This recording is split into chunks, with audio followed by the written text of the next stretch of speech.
हजरत मियाँ मुहम्मद बख्शोरी अपनी किताब सैफुल मलूक विच एक हकायत इंज बयान करते हैं। एक दिन करन शिकार शिकारी बारे अंदर आया।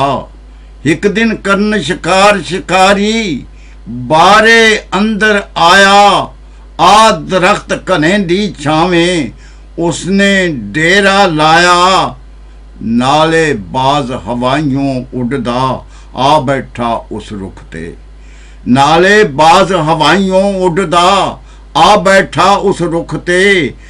तामा लोड़े मास न छोड़े आया जालम भुख ते। हेठ शिकारी बाज उत्ते सी विच बैठी एक घुग्गी। हेठ शिकारी बाज उत्ते सी विच बैठी एक घुग्गी।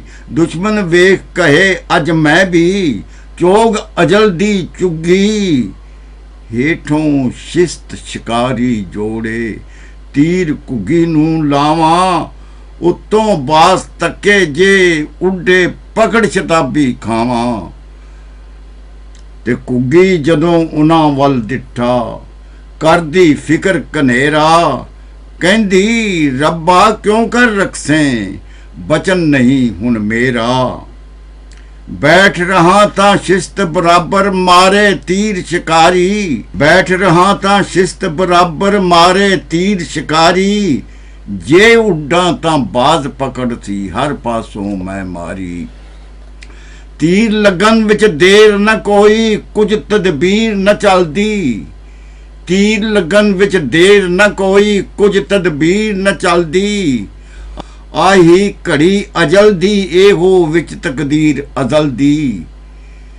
जां रब रखन उत्ते होया की असबाब बनाया।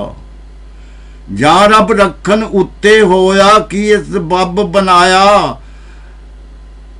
घुग्गी वल शिकारी तकदा शिस्त ध्यान ठहराया।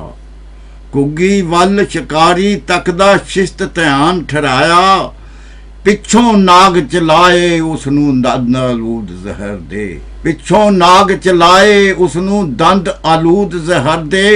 तीर छुटाओ लगा बाजे दोवें दुश्मन मर दे। घुग्गी बैठी रही उठाई चंगी भली नरोई। घुग्गी बैठी रही उठाई चंगी भली नरोई। मारन वाले मोए मुहम्मद कुदरत रब दी होई।